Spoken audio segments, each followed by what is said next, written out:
Susie, it started in Italy, the cheering for medical personnel. Yeah.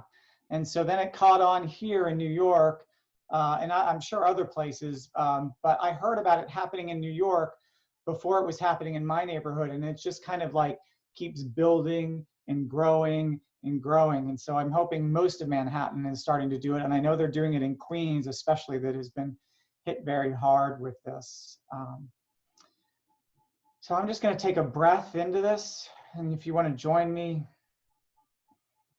they're still cheering and cowbells being rung.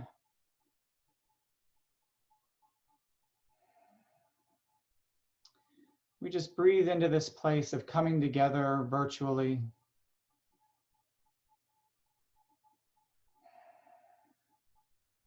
Tapping into our gratitude to be able to do so.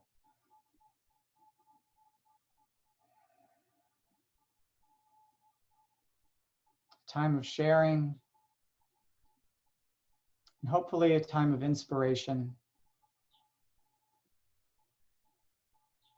And trust that there's nowhere else that you have to be, nothing else that you have to do, but be here right now in this moment together with this group of people.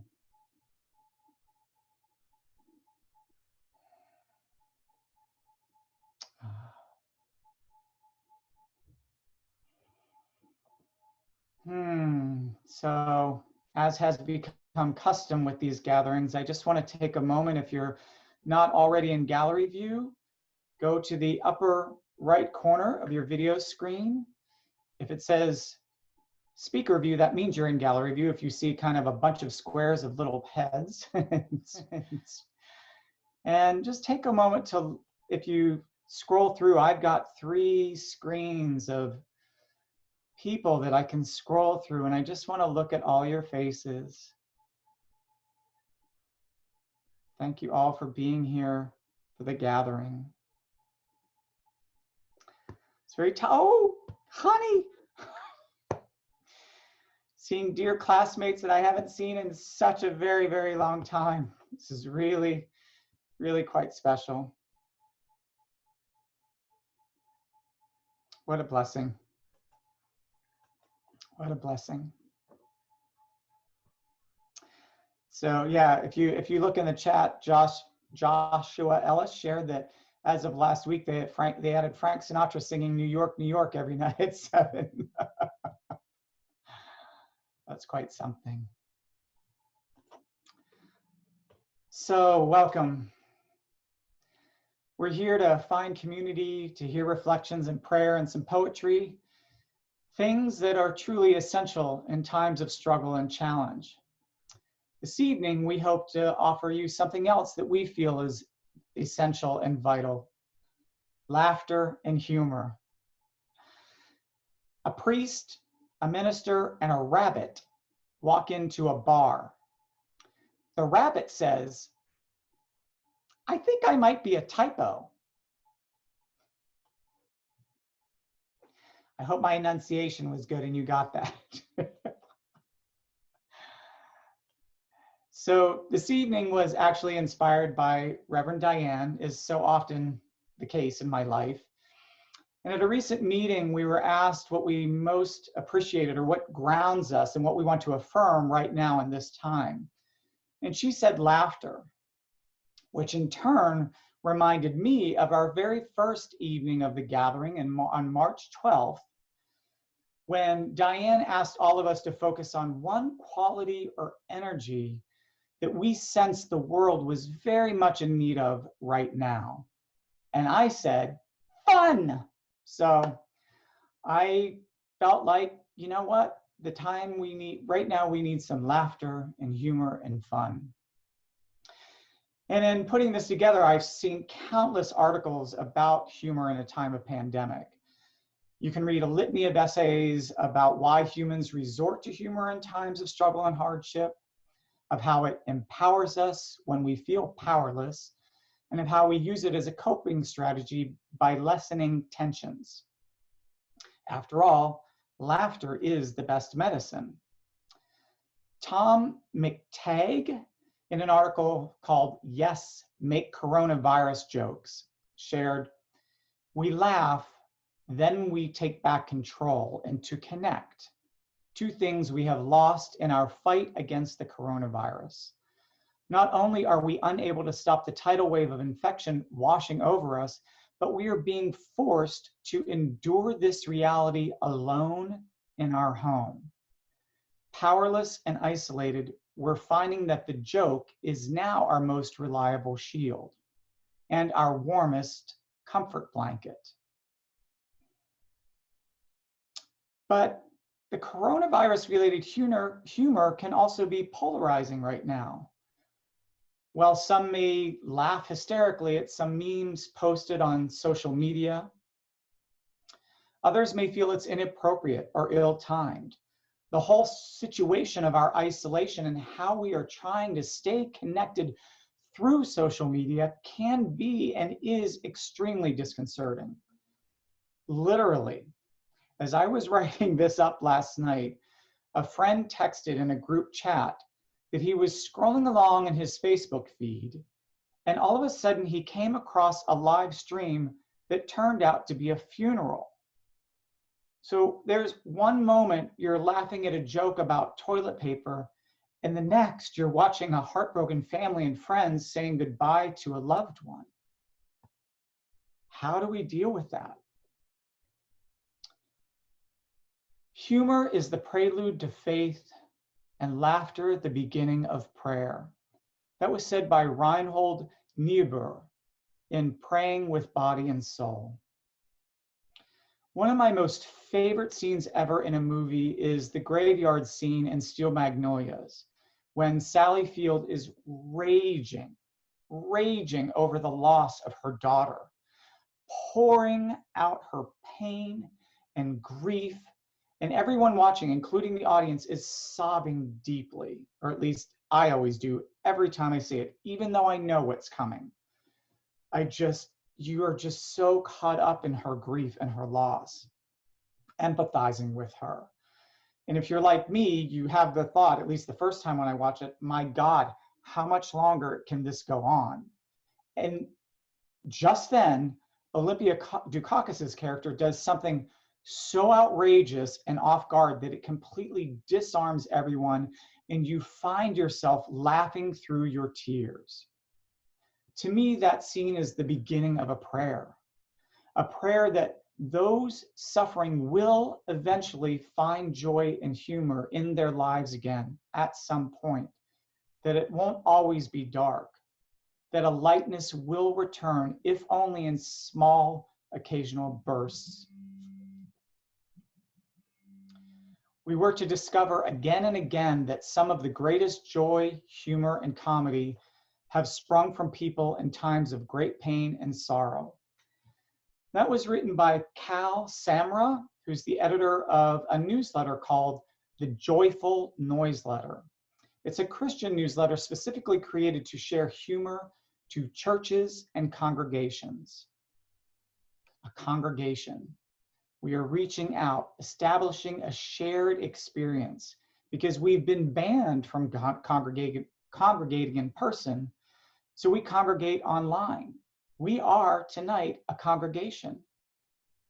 And like going to church once a week, we've come together to pray, to be in community, to share an experience of something greater than ourselves, to commune.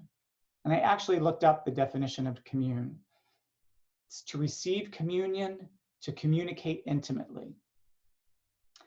But I don't know, if you're like me, when I was growing up, I did not think about going to church for humor or laughter. It was not the first box on my list of places to go. But actually, humor and religion, or humor in the church, go back very far. Of the Jewish holiday Purim, Rabbi Lawrence Kushner has said, laughter is so important that Jews have institutionalized it into a holiday. Purim does more than celebrate the foiled attempts of anti-Semites everywhere. It makes us laugh at ourselves. Access to the most joyous part of ourselves comes through ritualized reminders that we are as bad as our enemies. And on Purim, we are enjoined to get so drunk we cannot even tell the difference.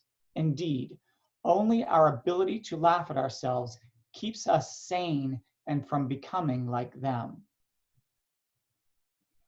And what would the Hindu festival of Holi, the festival of colors, the festival of love, be without laughter and mirth? The festival is about people meeting to play and laugh, forget and forgive and repair relationships. And this really surprised me. In Christianity, many churches have and are adopting the age-old tradition of Holy Humor Sunday or Bright Sunday, which is the Sunday after Easter, which just happens to be this coming Sunday. The custom came from the idea of some early church theologians that God played a practical joke on the devil by raising Jesus from the dead. A pastor was speaking to a group of second graders about the resurrection of Jesus, when one student asked, "What did Jesus say right after he came out of the grave?" The pastor explained that the Gospels did not tell us what he said. The hand of one little girl shot up, and she said, "I know what he said. He said, ta-da!" That was from Andy Fisher in Denville, New Jersey.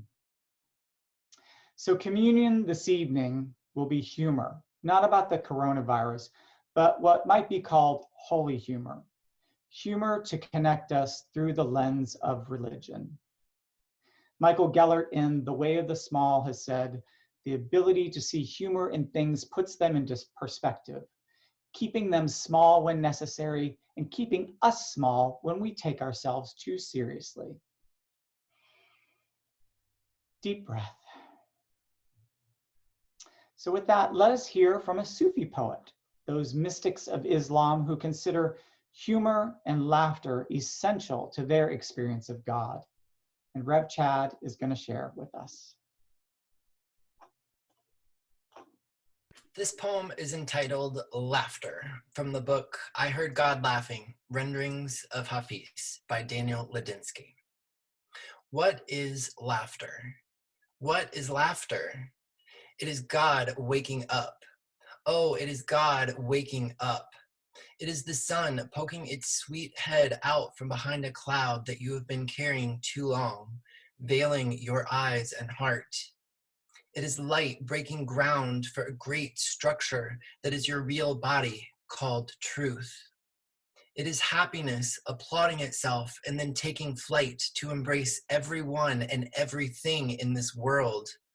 Laughter is the pole star held in the sky by our beloved, who eternally says, "Yes, dear ones, come this way toward me and love. Come with your tender mouths moving and your beautiful tongues conducting songs, and with your movements, your magic movements of hand and feet and glands and cells dancing.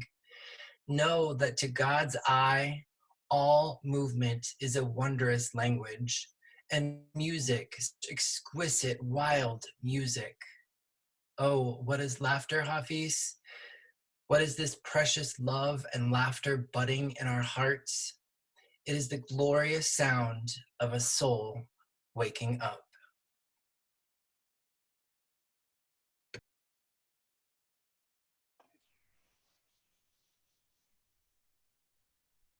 Thank you, Chad. A soul waking up. A man had been shipwrecked on a remote island in the Pacific and was alone for 20 years. When his ship finally arrived, his rescuers were impressed with the 3 buildings he had built, and they asked him about them. Well, the man replied, "This is my house, and that building over there is my church. It's a wonderful church, and I hate to leave it." "And what is the 3rd building yonder?" a rescuer asked. "Oh, that's the church I used to go to," the man replied. Waka, waka, waka. That was from Palmer Styles in Melbourne, Florida. So now Reverend Sarah Bowen has a couple of joyful practices to share with us. Sarah? Thank you, Darren. I'm still recovering from that joke. Excellent. So I'm going to offer 2 short practices today with a very, very short preamble of about 20 seconds, which I have 17 pages of notes for because David Wallace was my second-year dean. So Rumi said, no, just kidding. No Rumi, no Rumi. Proverbs 17:22 states, "A joyful heart makes for good health." So the therapeutic benefits of humor have been known for millennia. But in modern days, our humor often takes the form of irony, mixing and matching things that seemingly don't go together. So like one of my patron saints, Alanis Morissette, says, it's like rain on your wedding day. It's a free ride when you've already paid. It's the good advice that you just didn't take. That's from her song, Ironic. And for some of us, that runs through our head over and over when we think about joy and a pandemic. How do these things go together? Yet meaningful and mysterious moments can appear when we mix things together that don't seem to go together. So I'm going to ask you all to use your eyes for just one moment, if you can see the screen, and I'm going to share mine.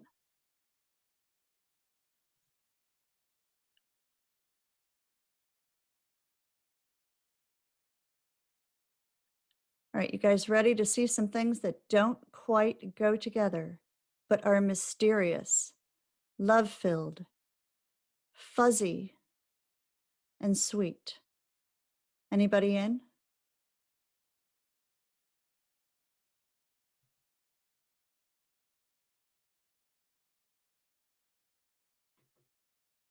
Ah, fabulous. Has anyone ever seen these folks? The muncat, the squix, the squirrel fox, of course, the pear, the penguin bear, the bowl, the owl bear, and the felinguin, of course, the feline penguin. And over here on the right-hand side, the dog orang. These are some animal hybrids created by a photographer, obviously using Photoshop. And today, what I'm going to challenge us to do is to bring these seemingly strange creatures into meditation with us. I have 2 more, but take a moment on this screen and see if any of these folks call to you. Take a look at their eyes. Think of what it might be like, how they feel. And pick one that in a moment we'll use in our meditation. I also, of course, have a Horcan. And for any of you that have been to see the Sacred White Lions, I might recommend the Guinea Lion. So take a moment. I'm going to stop sharing my screen. And I'm going to ask you to get comfortable. Close your eyes if that's the way that you like to do your meditation. Breathe deep. Deep breath. Breathe deep. Deep breath. And now I invite you to introduce yourself to your animal companion.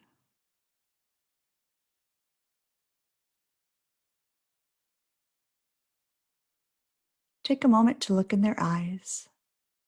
Say hello. Share your name. Perhaps take a moment to tell them what's going on for you right now. How do you feel?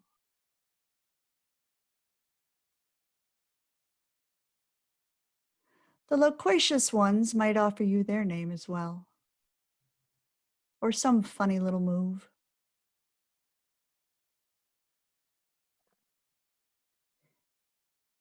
Now we're going to breathe for just a few moments and invite your companion to float on your breath as if your breath is making waves in the air.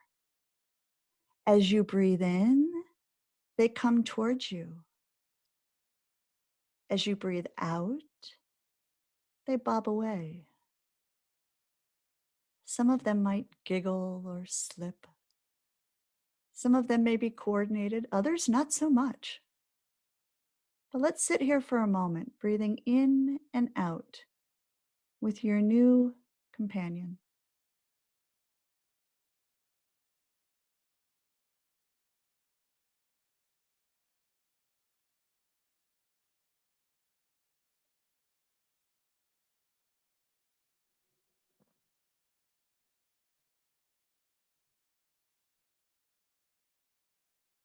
Now, some of them may wander. If they get too far away, just lovingly and gently bring them back, just like we bring our minds back.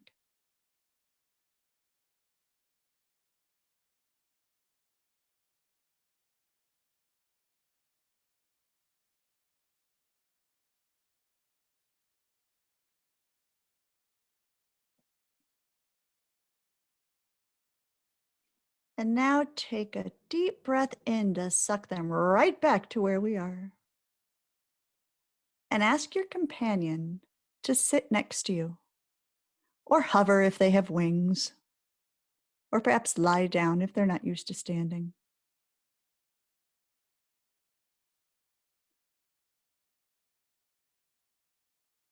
Some of them might be a little squirrely. You might need to pat them on the head and comfort them. And now ask your new companion if they have a message for you. Perhaps push your ear towards where they are to help out. Now, these are some interesting creatures and they communicate in a lot of different ways. You may not hear a word, you might, but you might also see an image or a sound. They may make a movement. Or perhaps if you don't perceive anything, the message is the silence. And on that note, I'll be silent for a few moments so you can hear your message.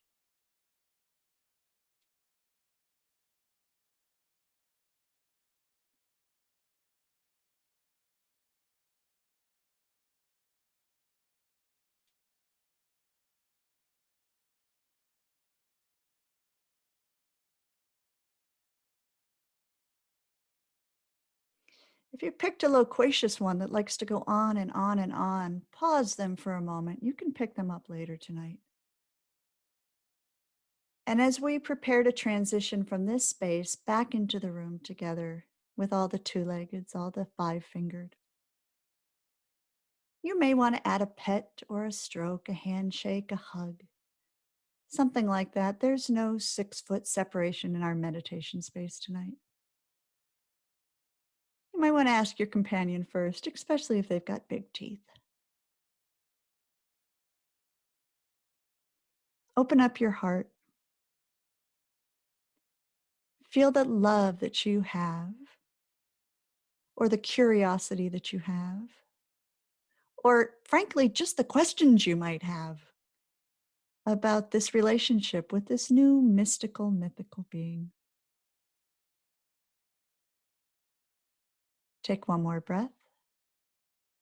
Breathe deep, deep breath, and breathe your eyes open.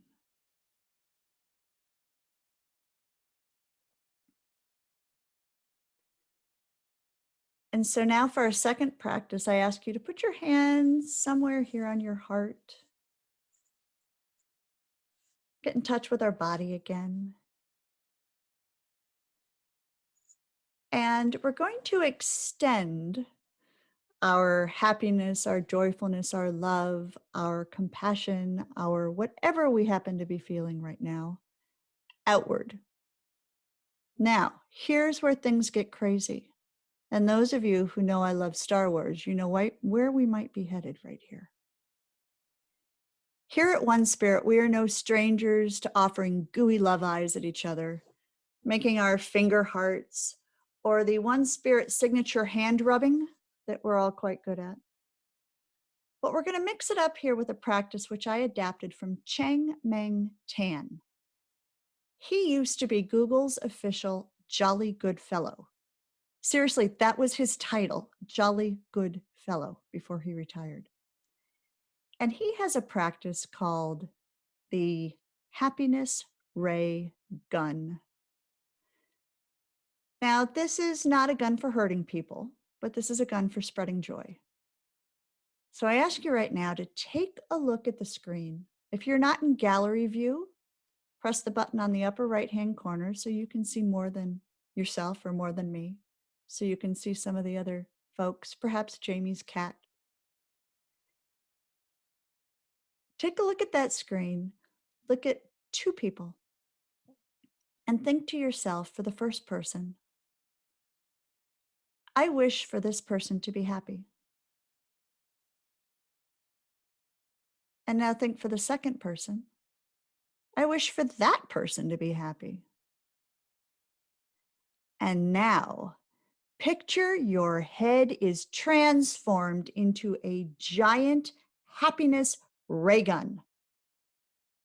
Your eyes stream rays of divine happiness, and your mouth makes this noise.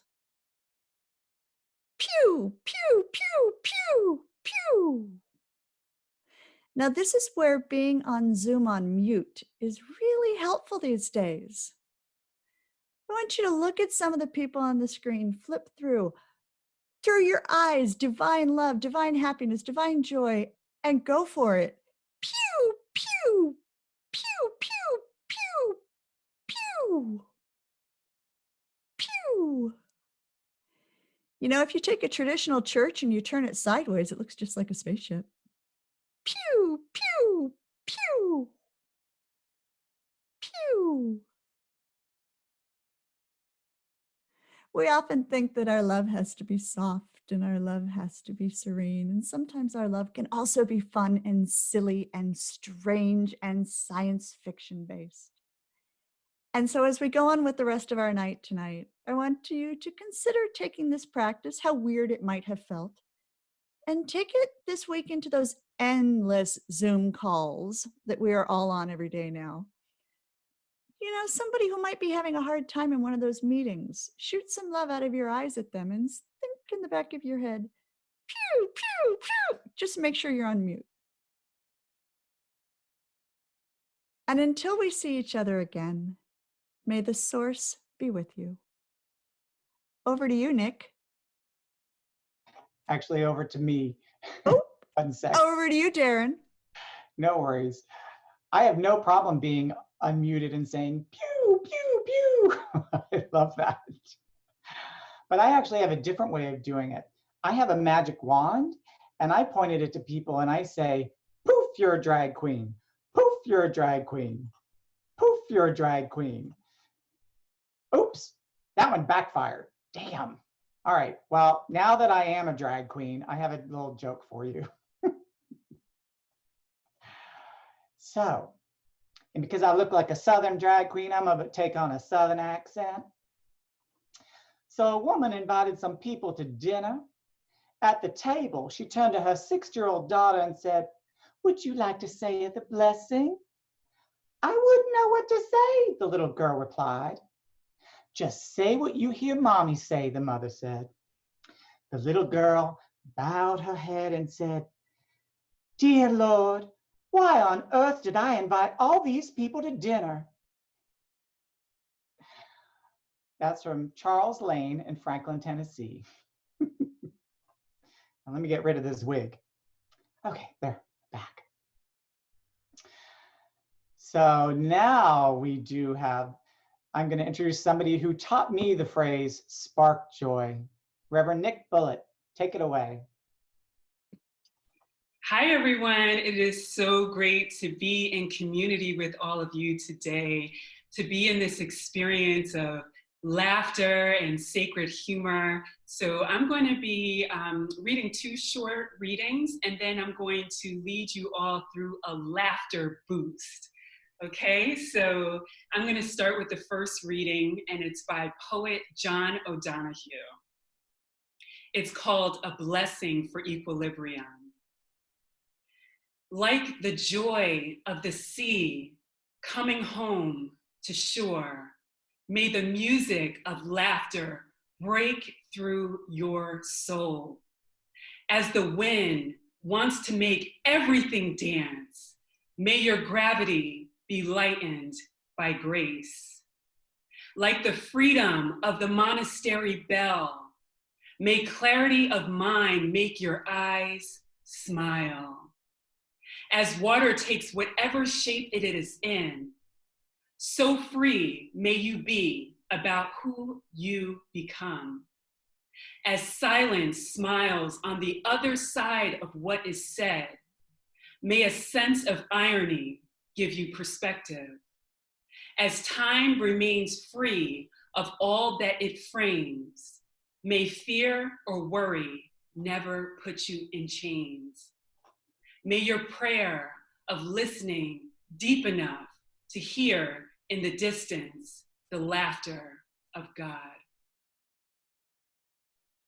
And the second reading is by author Todd Loader. Laughter is a holy thing. It is as sacred as music and silence and solemnity. Maybe more sacred. Laughter is like a prayer, like a bridge over which creatures tiptoe to meet each other. Laughter is like mercy. It heals. When you can laugh at yourself, you are free. So in this moment, I would like to ask everyone to put your screen on gallery view so that you can see all of the beautiful faces in this space. I want to lead you through a laugh boost. Laughing is so healing. You don't need any tools, you don't need any books. All you bring is your energy from within. And in this experience of laughter, it could be a experience of fake it till you make it, or it could be that gut busting, throw your head back, knee slapping, hand clapping kind of laugh. So what we're gonna do is I'm gonna lead you through 3 breaths, and then we're gonna do 2 minutes of laughter, just 2 minutes of letting yourself go. So we're gonna take the first breath in, and then we'll release it. But when you release it, it's gonna be an ah. Okay, so we'll lead with the first breath. Breathing in. Ah. Breathing in. Ah. Breathing in. Ah. So now I'm going to ask everyone to unmute. Everyone in the building, unmute. And we're going to do 2 minutes of let yourself go laughter. And I'm going to start exchange of books. I get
Coming back into your body, feel this experience. Feel how alive you feel from the top of your head to the bottom of your feet. Feel the energy. All of these spaces together, all of these people laughing together in community. Just know that you have this as a tool that you can take with you wherever you go. You Love it. Thank you. Just your laughter. I would like to invite you. Wait.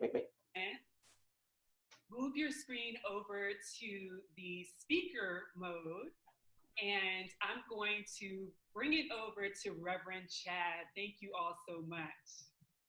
Reverend Chad? Oh my God, honestly, my cheeks are kind of hurting and my stomach is like, I feel it. That was so fun. Okay. Let's see. So Cal Samra, the editor of the Joyful newsletter, who Darren quoted earlier, also shared another gift of humor. He said, "We even found that we also had things in common with people of other faiths, our Jewish, Muslim, Buddhist, and Hindu friends, and even with secular humanists. So I would like to introduce you to a friend of mine who has traveled all over the world and has firsthand experience with myriad religions and who would like to share his wisdom and teachings with us tonight. Please help me welcome Reverend Father Swami Darendanda MP3, or Swami D for short. Swami D, say hello to the people. Hello, beautiful people. Before we begin, I have to say, it's been a while since I've seen you, and your teeth are looking awfully good. Have you been to see the dentist recently? I have. I had a cleaning done and 2 cavities filled. Did the dentist use no? No, I can transcend dental medication. Okay, well, to begin, there's all this controversy these days about the accuracy of the Bible. With all that you've learned, do you really believe in all those stories in the Bible? Oh, of course I do. It's the Bible. Well, what about that guy that was swallowed by that whale? Oh, Jonas? Yes, I believe that. It's in the Bible. Well, how do you suppose that he survived all that time inside the whale? Well, I really don't know. I guess when I get to heaven, I'll ask him. Well, what if he isn't in heaven? Then you can ask him. Okay, moving on. Yeah, you know, I just had a Buddhist maid come to clean my house. Oh yeah, a Buddhist maid? How'd she do? Well, she took forever vacuuming the furniture Why was that? because she didn't have any attachments.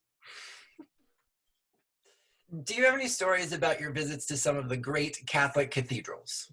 Oh, yes. I saw something really inspiring the other day in a beautiful, grand old church. Oh yeah, what was that? I saw an old man enter on crutches, go up to the holy water, sprinkle some on both legs, and throw down his crutches. Wow, Swami D, that is amazing. You witnessed a miracle. Where did the old man go off to? Don't know. Last I saw him, he was flat on his butt by the holy water.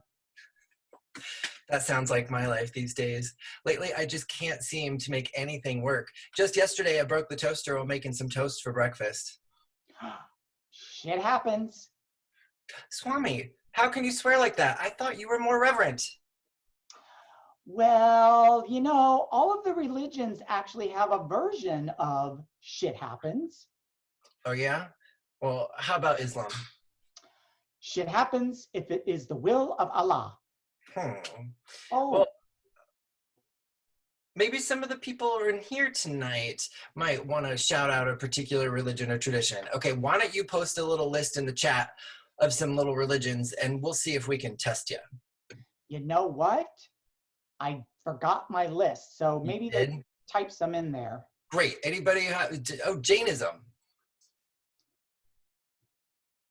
I didn't study Jainism. Of course, they would give me one I didn't study. Patricia, she's genius. Anybody else have any random shout outs? Any religions? All right, I'll test you. How about A Course in Miracles? A Course in Miracles. Forgive this shit. There you go. How about Christian Science? We have proof that God created all the shit that happens. There you go. Christianity. Well, what type of Christianity?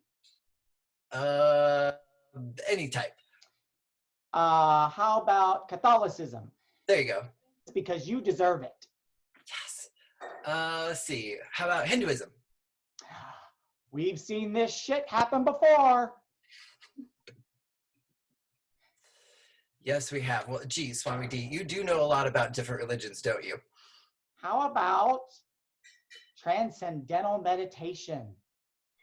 Shit, shit, shit, shit, shit, shit. And yoga? There's a full lotus shit happening. Or Zen? What is the sound of shit happening? Or Judaism? Why does this shit always happen to us? Or how about 12-step? I am powerless to cut the shit.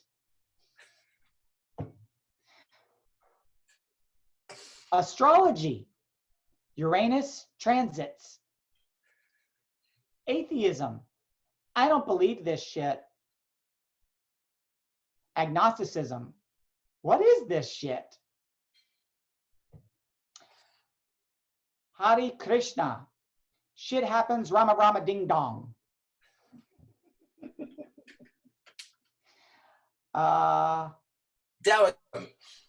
Taoism. Wouldn't you know? The shit that happens is not the true shit. Mormons. This shit is going to happen again. Stock up. So you really do know a lot about different religions, don't you, Swami D? Sure do. Ask me anything. Okay, then. Well, how many Zen Buddhists does it take to change a light bulb? 3.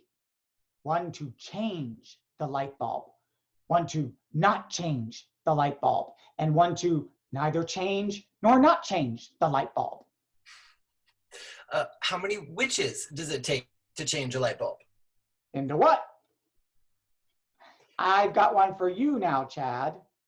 Okay, let me have it. What do you call an angry witch? I don't know. What do you call an angry witch? Ribbit. Ribbit. Get it? She turned him into a frog.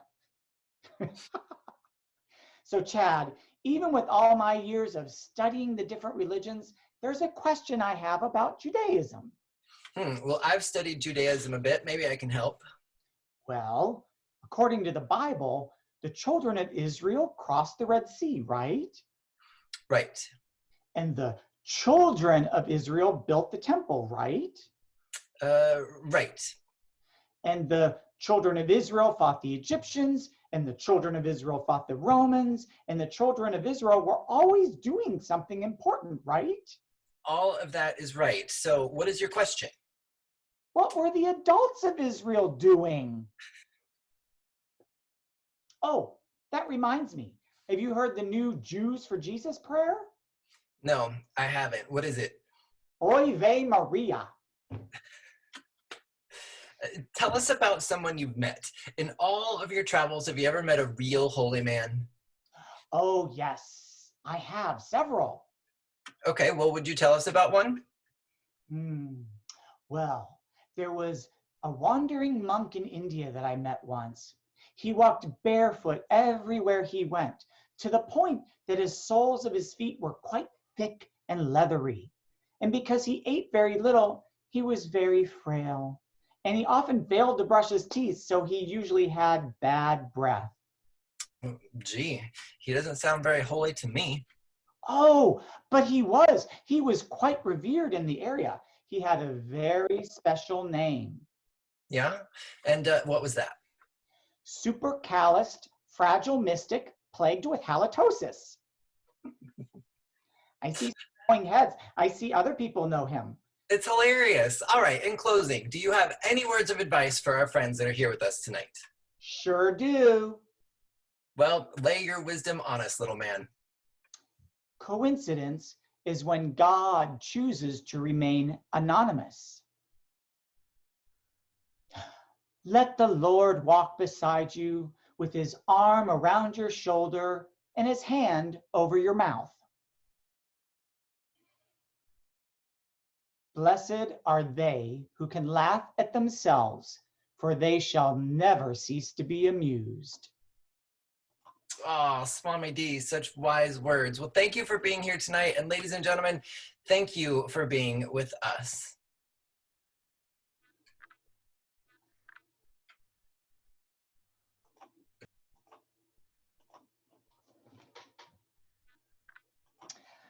Wow, how about that Swami D, right? All the way from, who knows where, outer space, it seems like. So we're going to wind up the evening now, and I just want to thank you all for coming this evening. We are going to end the evening like we normally do at One Spirit with prayer and music. Let me pull up something here for myself. I just want to take another look at you all again on the gallery view in the rooms. I see that love sign. I see that love sign. Thank you. So let's go into prayer to close this evening. Breathe deeply into your body. And let us savor the shared laughter we have experienced tonight. Notice how your body feels right now. And just breathe into it.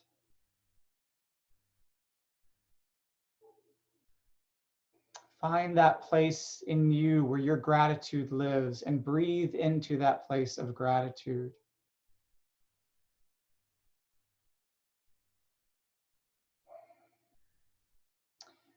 Now allow your gratitude to flow over yourself for saying yes to the invitation and showing up tonight. We don't often thank ourselves for showing up. So give that some thought for a moment. Thank yourself for showing up in any way that you may. Take a deep breath, tap into that gratitude, and allow it to flow out and over all those who made it possible to come together tonight in this virtual community. Myriad people who go unseen and make it all happen. Zoom technicians, programmers, coders, computer makers, literally thousands upon thousands of people we may never see or know, but who have helped us. Let your gratitude flow towards them. And allow your gratitude to flow to One Spirit, this beautiful family of seekers, of those wanting to be of service and to help heal a troubled world.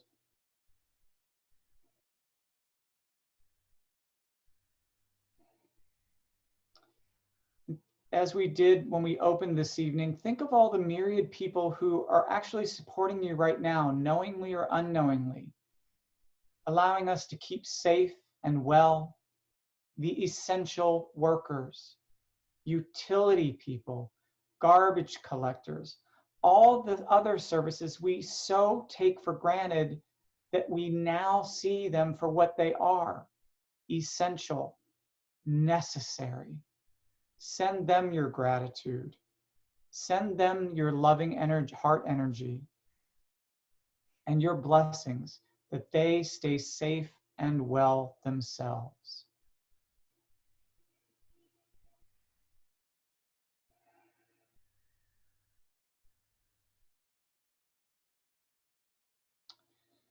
And may we remember this evening and what it feels like to be together in joy and laughter.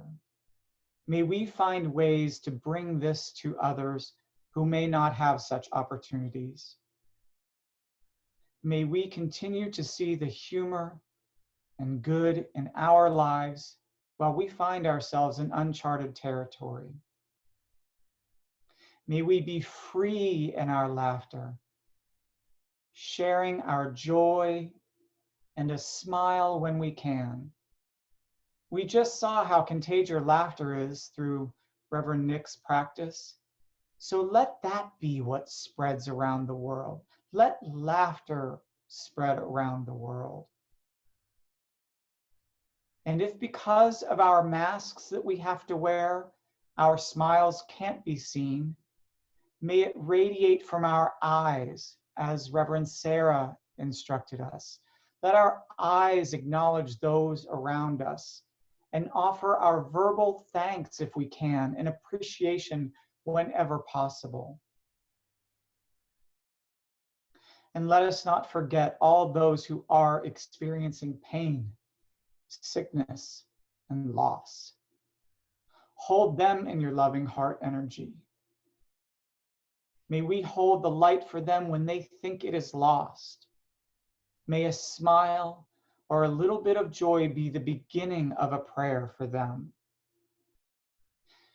May we hold the truth for them when they can't, that their joy and their laughter will reappear in time.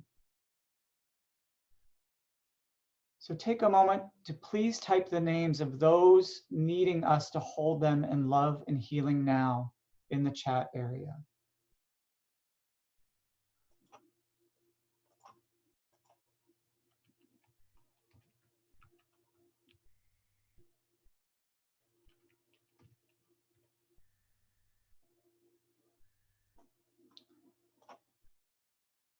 And even if you're not typing in the chat area, please just glance over and look at the names and hold those names in your heart, sending them your heart love energy.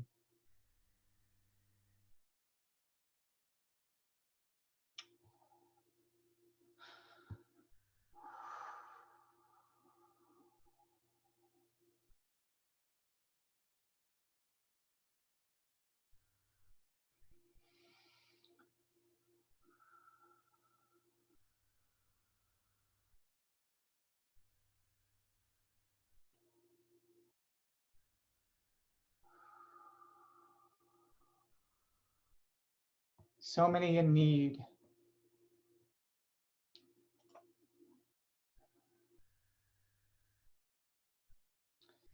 And let us remember also those too often forgotten: the homeless, those in prison, millions and millions we will never know by face or name all over the world.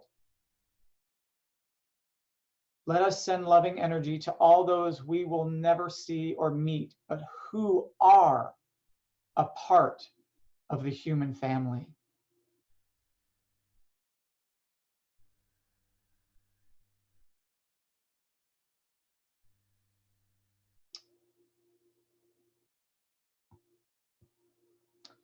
And finally, let us recognize that this grouping is unique, that these souls meeting in this time, in this space, in this way, will never be repeated in this exact same way again.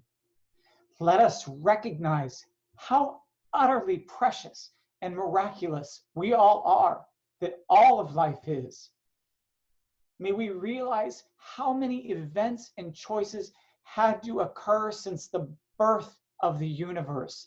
leading to us, the making of us just exactly as we are, leading to us being here tonight, together communing in joy and laughter. And let us take the light of that knowledge out into the world and spread it all around.